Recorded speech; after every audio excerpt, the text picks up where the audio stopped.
Herman? I don't know, but did you ever have the feeling you was being watched? Is anybody out there? I came for a year. That's not my fight.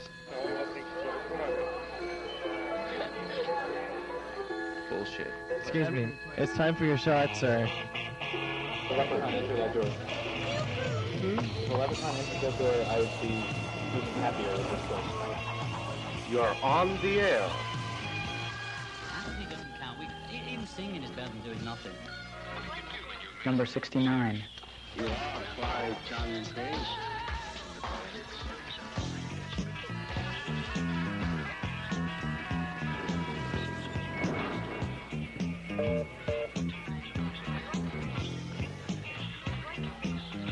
This is last BAP audio issue.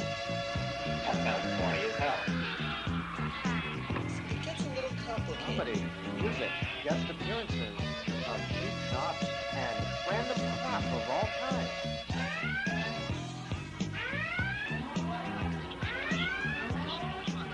By James Spielberg, with a lot of help from his friends. Opinions expressed on this case are the opinions of Larry Dudell. Started June 5th, 1991, only for ABBA Centauri. Do not necessarily reflect the opinions of those of us speaking at you right now at the moment.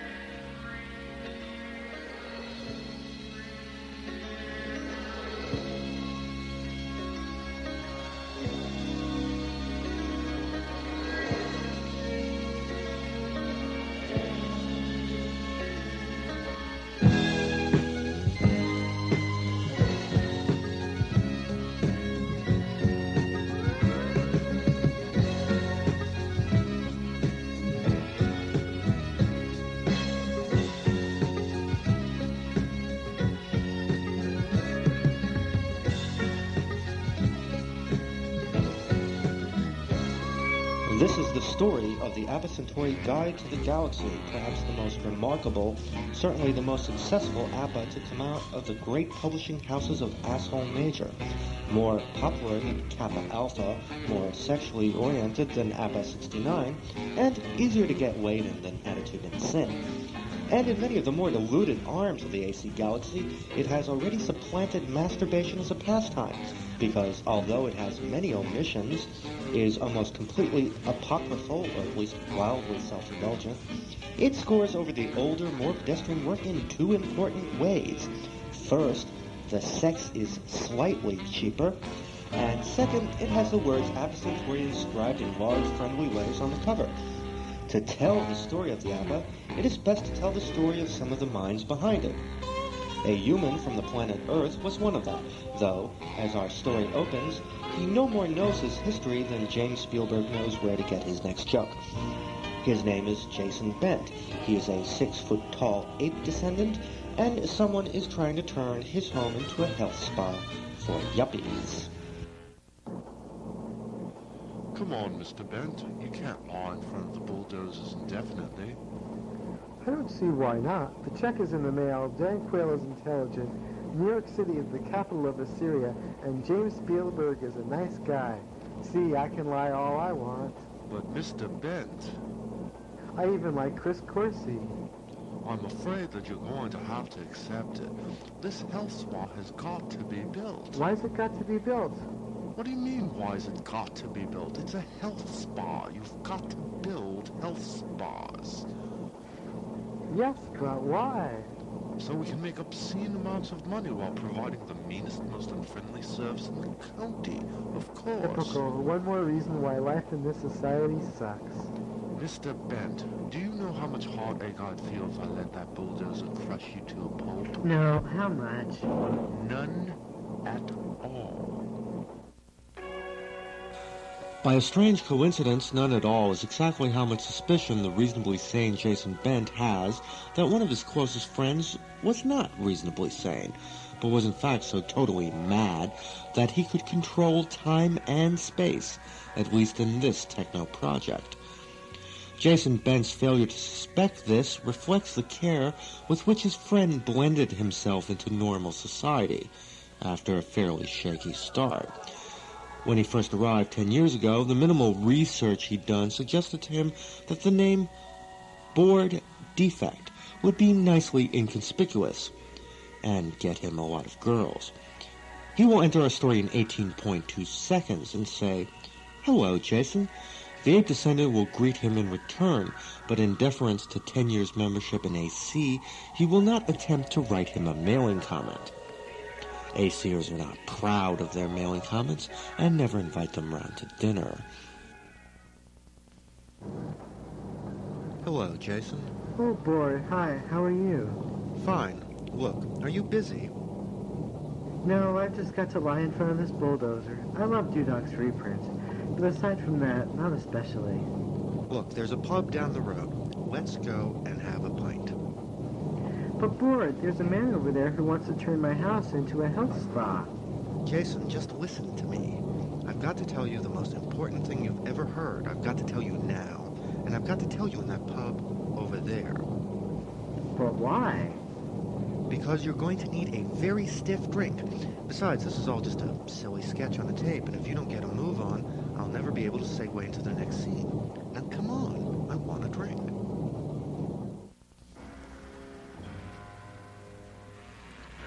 Larry Dudok describes alcohol as an evil substance that, if you get within 10 feet of it, renders you incapable of driving a car. If you do get within 10 feet of it and drive, then you are driving DWI, or DUI in the South, and are highly likely to run over nuns, orphans, and other small children, but probably not Chris Corsi. Other members of BAP Centauri, like James Spielberg or Carmen M. Graham, like to have an occasional drink, although the former only drinks on special occasions, such as when the sun sets. The biggest drinker in our story also invented the wisest remark ever made about drinking, which is this: never have more than 10 drinks if you plan on getting it up without a crane. His name is Safe Sex Beat Your Box, and we shall learn more of his wisdom later.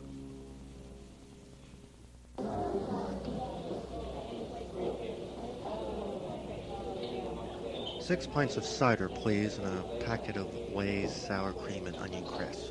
And could you make it fast, please? The scene's about to end.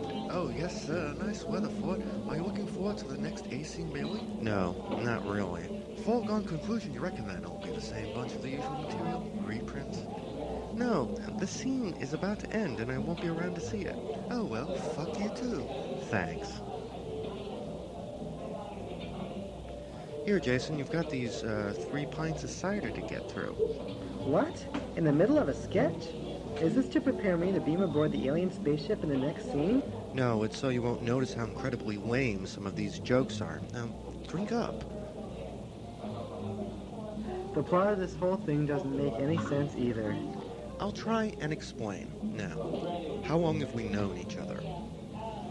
I don't know, about 9 or 10 years. Most of it seemed to make sense at the time. All right. Now, how would you react if I told you that I'm not a character in a sketch at all, but an incredibly insane, creative genius trying to think of new and funny ways to torture your character? I don't know. Why? Is it the sort of thing you think you're likely to say? Drink up, Jason. The scene is about to end. This must be the Anish. I never could get the hang of the Anish. In this particular issue of BAP Centauri, things were moving quietly through the ionosphere, many miles above the surface of the sketch. Several huge, slab-like somethings, huge as a Scott Marshall scene, hanging wordless in the air in the same way that Carmen M. Graham doesn't. In exactly 1 minute and 20 seconds, they will provide the means for the scriptwriter to get our heroes out into space, something for which Jason Bent is totally unprepared.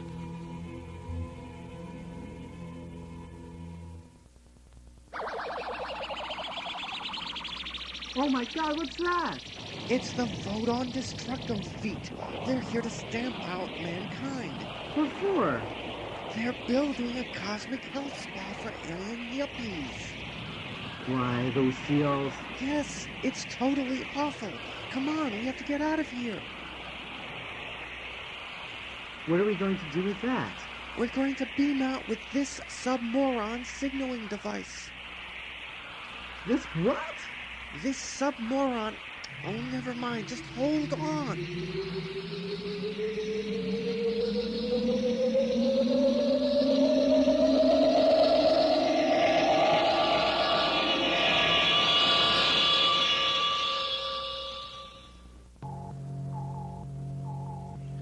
I've brought you some crisps.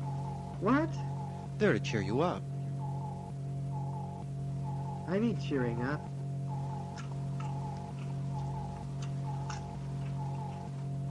Where are we? It's dark in here. It smells of old socks and used condoms. If I could pull one off. We're in a small galley cabin in one of the ships of the Vodon Destructo fleets. No wonder it smells of socks. So, how do you feel? With my hands? Well, at least your sense of humor hasn't deserted you. I wish my sense of smell would.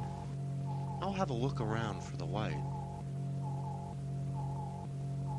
How did we get here? Well, I just used my AC contacts to hitch a ride.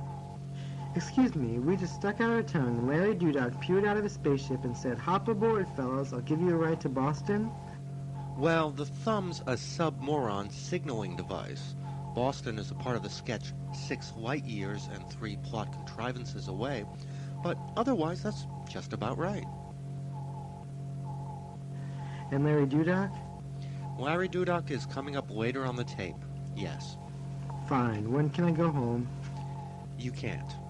You're as stuck as James Spielberg was in July.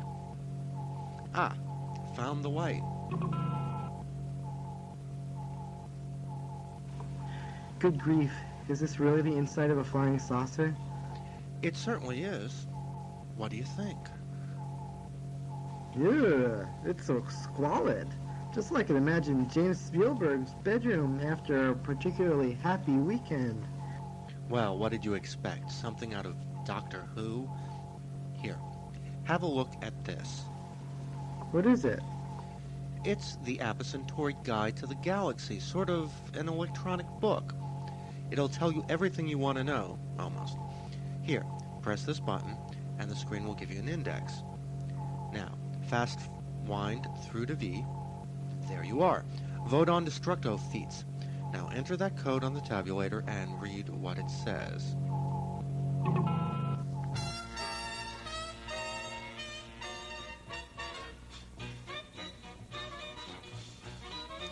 Vodon Destructo feet.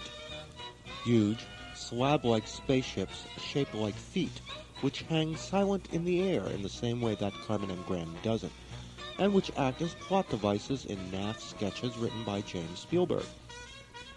If you want a favor from a Vodon, forget it. They're mean, nasty, bureaucratic, and vote on everything. They'll vote on proposing something, propose it. Vote on voting on it, de-propose it. Vote on proposing it again, propose it again. Vote on it, vote on voting on it again. Vote on accepting it, vote on changing it, change it back, change it without permission, vote on the changed version, vote on changing the changed version, vote on not changing it, vote on removing it, remove it, and then start all over again. Forget about getting a lift from them from a planet they're about to stomp out, because by the time they're finished voting on it, you'll be dead. What a strange book.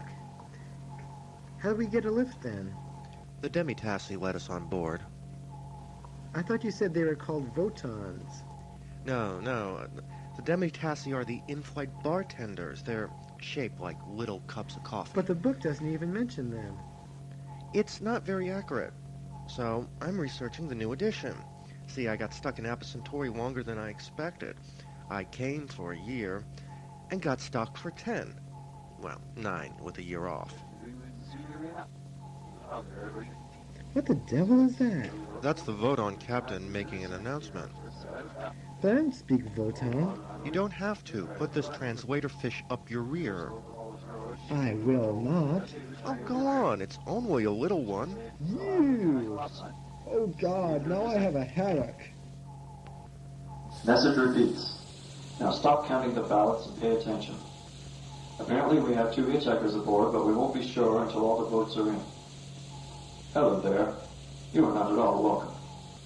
I've put out a search party, and as soon as we found you, we'll throw you out into space.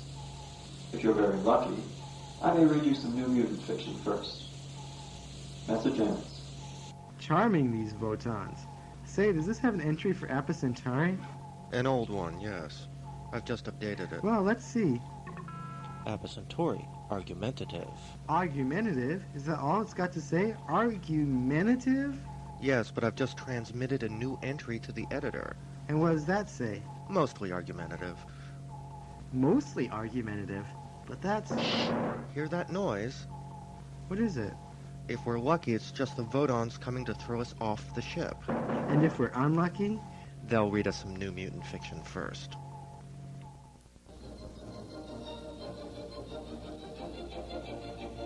New Mutant fiction is the 3rd worst fiction in the universe. The 2nd worst fiction in the universe is that of James Spielberg, The Flatulent. 3 ACers died of boredom while reading his last scene, and the rest survived only by not reading it. His Looking for Judith sub-zine caused 1 hemorrhage, 3 broken limbs, several cases of heartburn, and 1 case of self-abuse. The very worst fiction in the universe disappeared along with its creator, Dave P. Fletcher, when White Summer remained unfinished after she resigned. New Mutant fiction is mild by George comparison, but when the Voton captain began reading, it provoked this reaction from board defect. And this from Jason Bent.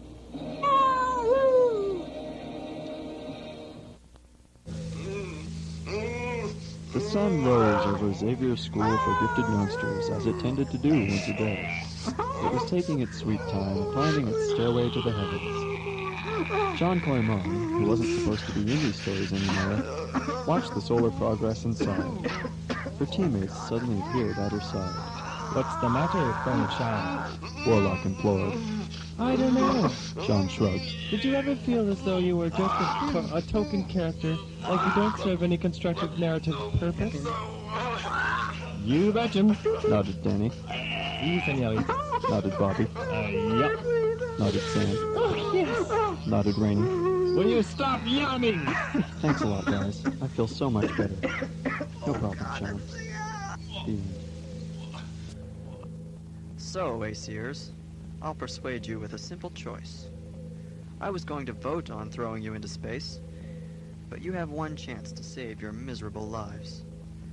Either die like dogs in the cold vacuum of space, which really sucks, or tell me how good you thought my fiction was. Jason? The depth of the characterization was amazing. Yeah, and you really made us care what happened to them. All right. Let's take a vote on throwing them out. Yes, 10 in favor, 3 against, 2 abstentions, 1 demand for a recount, yes, and 1 request for another vote to vote on voting. Well, we can vote again after we've thrown them out. Guard? Yes, Captain. Throw them off the ship. Am I in favor of doing this? I don't know. 1 vote in favor and 1 abstention. Yes, Captain. Resistance is useless. Begging won't help much either. Depth of the characterization, indeed. Idiots. Don't worry, Jason. Resistance is useless. I'll get us out of this. Resistance is useless. I don't want to die. I haven't seen the Larry Udog page in Cerebus yet. Resistance is useless. Have you thought of anything yet? Yes, but it rather involved changing the script while we were on the other side of the airlock. So what happens next? Well, the second airlock will open, we'll shoot out into deep space propelled like an unhappy cork from out of a champagne bottle, and survive for about 30 seconds in the cold vacuum of space. So this is it, we're going to die. Not necessarily, I mean, the sketch will have to end if we die. But what if he's tired of writing this? That's a good point.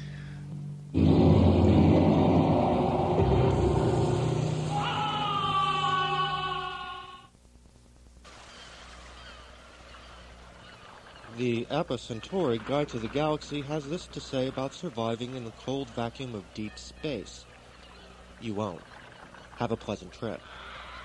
At least, you won't for more than 30 seconds. Luckily for our heroes, they were rescued exactly 29.3 seconds later.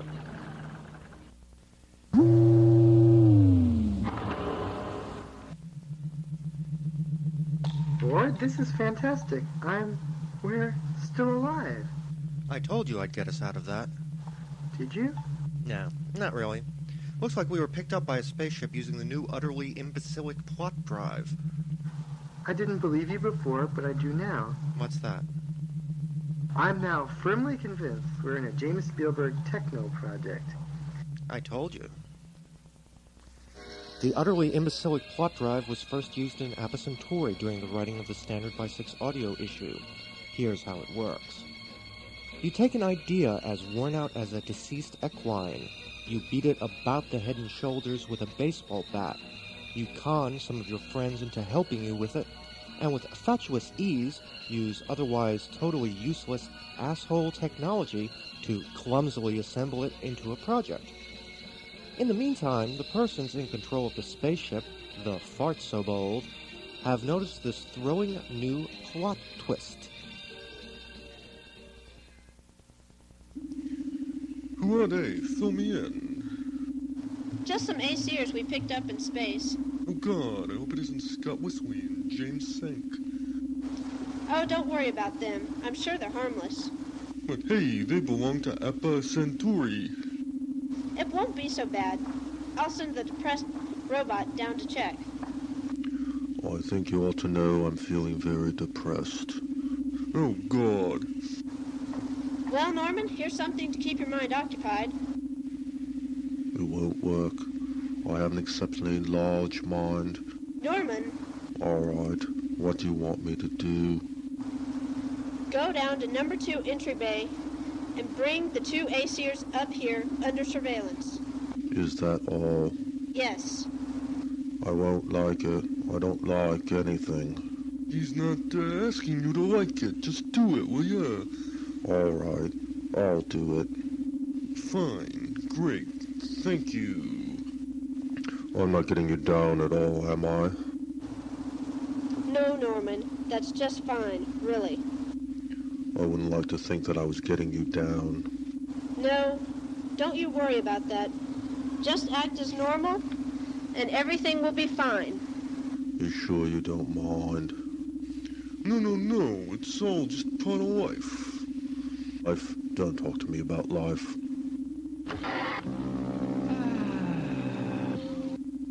I don't think I can stand that robot much longer, Safe Sex. Star Trekking? Hey, this is a really big league spaceship. A ship with an imbecilic plot drive is so expensive, only governments could buy one. Yes, much better than that dingy Voton ship. This is my idea of a spaceship, all gleaming white and shining light. Everything. I wonder what'll happen if I press this button. I wouldn't. Oh! What happened? A sign lit up saying, "Push this button again, you prat, and we'll cut your legs off at the knees." This brochure I found makes a big deal out of the ship's cybernetics. Listen to this. A new generation of Centauri Cybernetics Corporation robots and computers with a new GAP feature. GAP? It says, genuinely annoying personalities. Sounds ghastly. Ghastly? Of course it's ghastly. Look at this door. All the doors in the ship have a slut's personality. A slut's personality? Yes, they'll open for anyone. Come on, I've been ordered to take you up to the bridge. Here I am, brain the size of a planet, and they tell me to take you up to the bridge. Call that job satisfaction because I don't. Excuse me, can you tell me what government owns this ship? Job satisfaction? What a joke. And sex? Don't talk to me about sex. Wait a Here moment. I am, Dick Tassad. Which government owns this damn ship? No, government owns it. It's been stolen. Stolen? Stolen. Who by? Safe sex beat your box. Safe sex beat your box? Sorry, did I say something wrong? Pardon me for living, which I don't because I'm just a robot in the sketch. Oh God, I'm so depressed. Really? Safe sex beat your box? Life. Don't talk to me about life. This is more confusing than the apple of dark shadows. Brought to you on the submarine waveband, broadcasting around the AC galaxy, around the AC clock. And a big hello to all the submarine life out there. And to the rest of you, the secrets to join at my guys. And of course, the big news tonight is the theft of the new instantly flat drag ship Farcible by none other than Safe Sex Beat Your Box. And the question on everyone's lips is, has the big B finally flipped? Beat Your Box, the man who invented the pansexual marital aid, ex-conference and future CM of BAP Centauri. Once described by April Torello as being more fun than listening to the wall. How's he got an answer this time? We asked his private brain care specialist, Larry Dudock. Well, safe sex, just this guy, you know?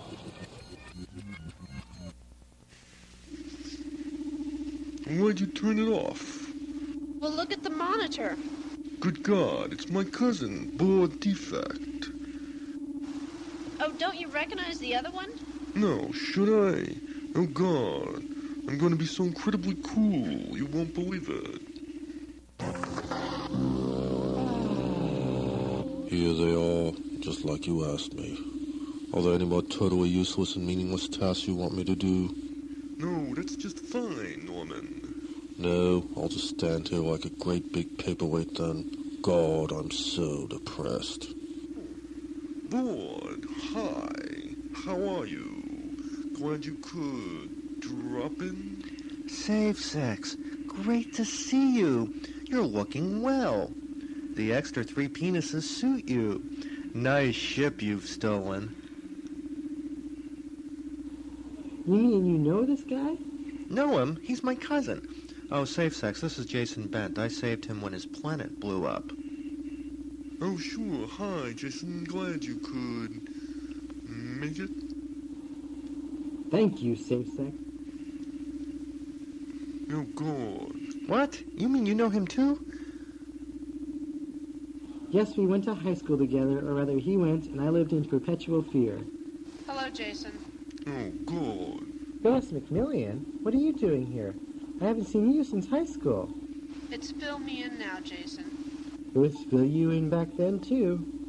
Board, this is Fill Me In, hi. Fill Me In, this is my cousin Board from the 15th to 20 Mothers, hi. Safe Sex, this is a very large drink, hi.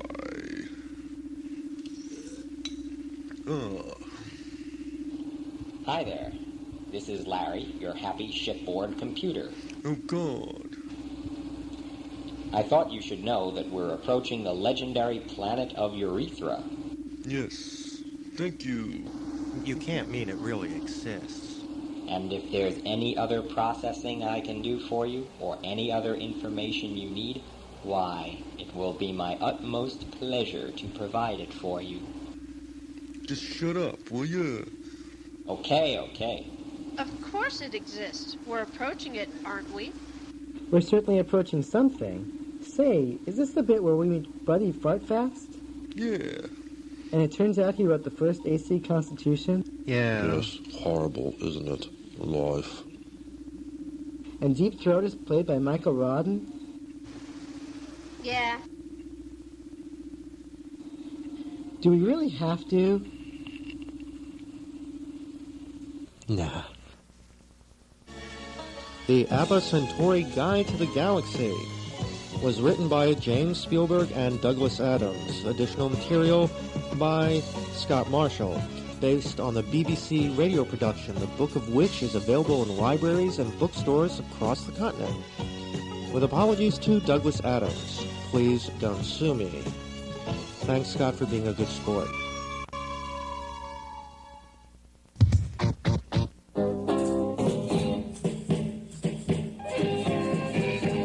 I'm a man, age 31, I'm a man, gotta get me song. Man, yes, whoop. Man, I'm a man. Ain't got no brain. Just got this dick. Though it's a strain. What a pain.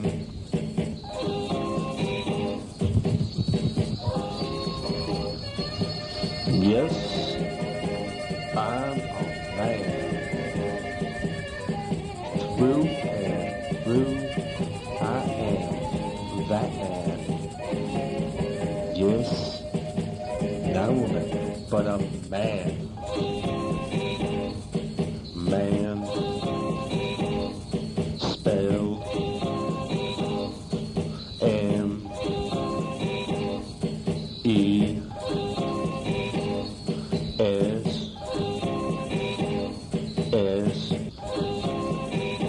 man.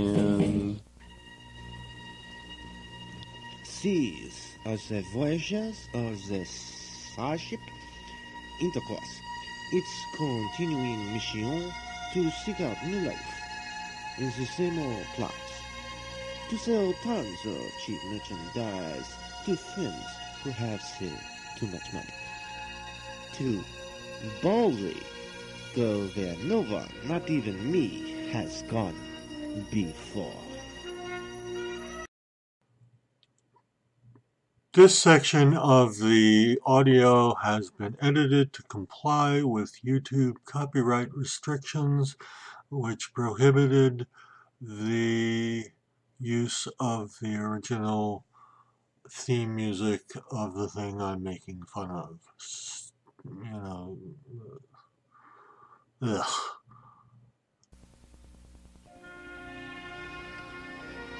Captain's Luge started under 370. I have taken command of the ship. We will rendezvous with the Commander William P. Parker at Farfetch Station. This we will evaluate as for use as the possible new starbase for Starfleet. Captain Picard? Counselor Gehander Toyboy reporting for duty. Ah, c'est better annoyed. It will be a pleasure to have you aboard. Are you French, Captain? Yes, why do you think I have this outrageous French accent? It'll be a pleasure serving under you, Captain. It will be a pleasure for moi, Counselor. Yes, I'm sure it will. God! Let me introduce you to the crew.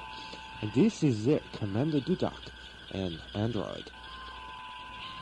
How interesting. A fully functioning android, Counselor. Yes, so I see.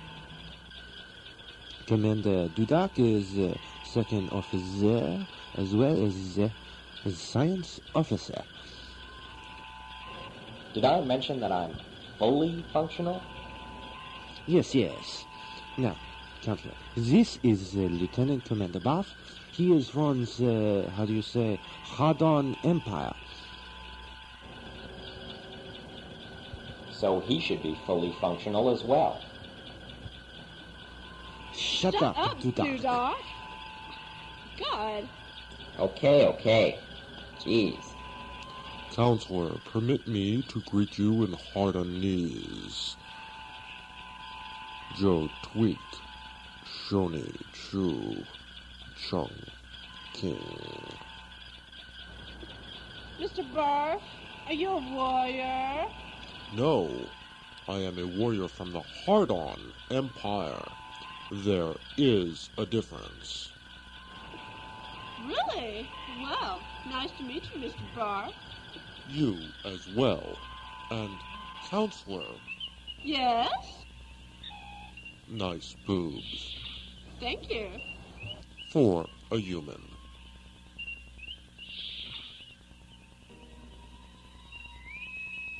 Captain, the bad alert has come on.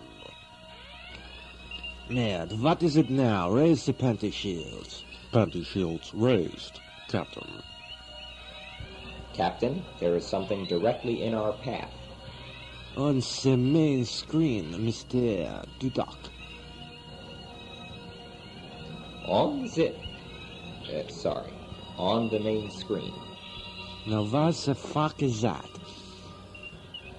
It appears to be the FA-Q, Captain. Well, fuck you too, Mr. Dudok. No, Captain. It is an alien creature of immense power known to lower life forms such as ourselves as the FA-Q. What a stupid concept. Oh, the pain! Pain! What is it, Consular? Do you sense something? No, I stepped on a nail. Damn. Bonjour, mon capitaine. Why are you appearing as a potted plant? We have branches everywhere. Now, as humanity is such a completely gullible and stupid race, take this program for example, we demand yous turn over a new leaf and return to the solar system from which yous came. You are backing up the wrong tree. I warn you, Picard, my bite is worse than my bark. Up your asteroid. Now, get off my sheep, you sap. I'm going now, but I warn yous that you're only a shade away from death, so take a bow and return home. Merde. Say, I wonder what is going on at the far-fetched station. Sounds like a scene change to me. First officer's log, suppository entry. I have creamed down to the surface of the far-fetched station, where I will meet some of my crew members for the first time. Commander Piker? Ah, you must be the new engineer, Lieutenant Commander Kunta Kinte. Ready, eager, and willing to do my duty, sir. I'm sure that can wait until later. Say, why are you wearing that oil filter on your face? I was born totally stupid, Commander. This lubes my brain and helps me think. How very slick. You'll find I'm fast as greased lightning, sir. And I thought the wedhead was dead. So, do you have a report to make, Lieutenant? Aye, sir. I've been examining this new space station. Yes, and what do you make of it? A place to land ships? No, what do you think of the station? The technology is amazing, Commander. Even my slicked-up brain can't explain how the primitive natives built this place. How so? Well, how they ever got it to look exactly like a giant sentient space creature that's half buried beneath the ground, I don't know. Oh, look, Commander, it's the new ship's doctor. Hello, Commander Lieutenant. I'm Heavenly. I'll say, gee, I hope you put out. Sorry, Commander. Not even for pick hard. Can't win them all, Commander Piker. I'm certainly trying, though. I'll say, the name is Heavenly, Dr. Heavenly Flusher, and this is my brilliant but annoying son, Weasley Flusher. Hi. I sure am looking forward to annoying everyone on the ship by being a complete and utter smartass. I'm sure you'll do just fine, Mr. Flusher. Golly gee, thanks, Commander. Piker here. This is Lieutenant Barth. The intercourse is now in orbit around the far-fetched space station.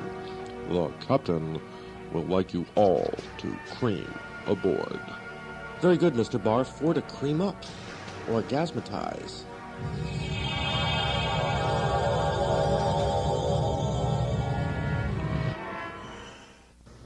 You wanted to see me, Captain? Yes, Commandeer.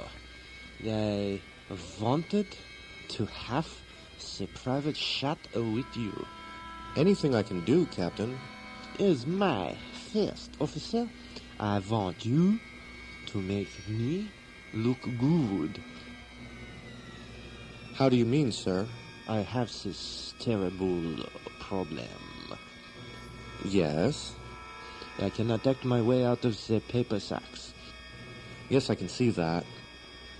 So, I want you to act even worse than I, and so I will look good in the George comparison. My pleasure, Captain. It's the captain here. Captain to the bridge, we have an intruder. What is it now? Sensors have picked up a giant Rubik's Cube, approaching us at warp speed 10. On the screen. Aye, sir. Intruder on screen. What the hell? What are those big patches of color moving about its surface? Perhaps it's trying to solve itself. Consular, do you sense something? Only that Barf is living up to his name, his hard-on warrior. Turn, sat, top, kerplop, play, do. Ooh, what he said, for sure. Do not fuck with me, counselor. I wasn't planning on it, Mr. Barf. It appears to be the board, Captain. The what? The board, Captain. It's a race of humanoid creatures who, when they get tired of playing with themselves, seek out other species to enslave for gamesmanship. I never have that problem. I have had enough of this sketch.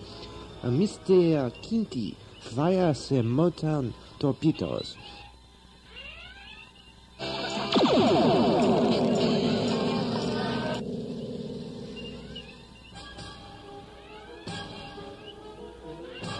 Torpedoes away. Direct hit, sir. They are returning fire, sir. Fire at will, Mr. Bath. Why? What have I done?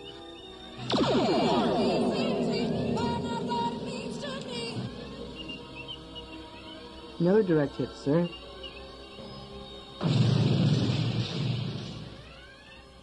The alien vessel has been destroyed. Thank God. Thank God this is over. Hey, me again. This is another section where I'm deleting copyrighted music, so YouTube will leave me alone. And right here, I'm racing a quick sketch about the second Traveling Wilburys album sounding just like the first, and that Roy Orbison is still dead, for copyright reasons. And here too.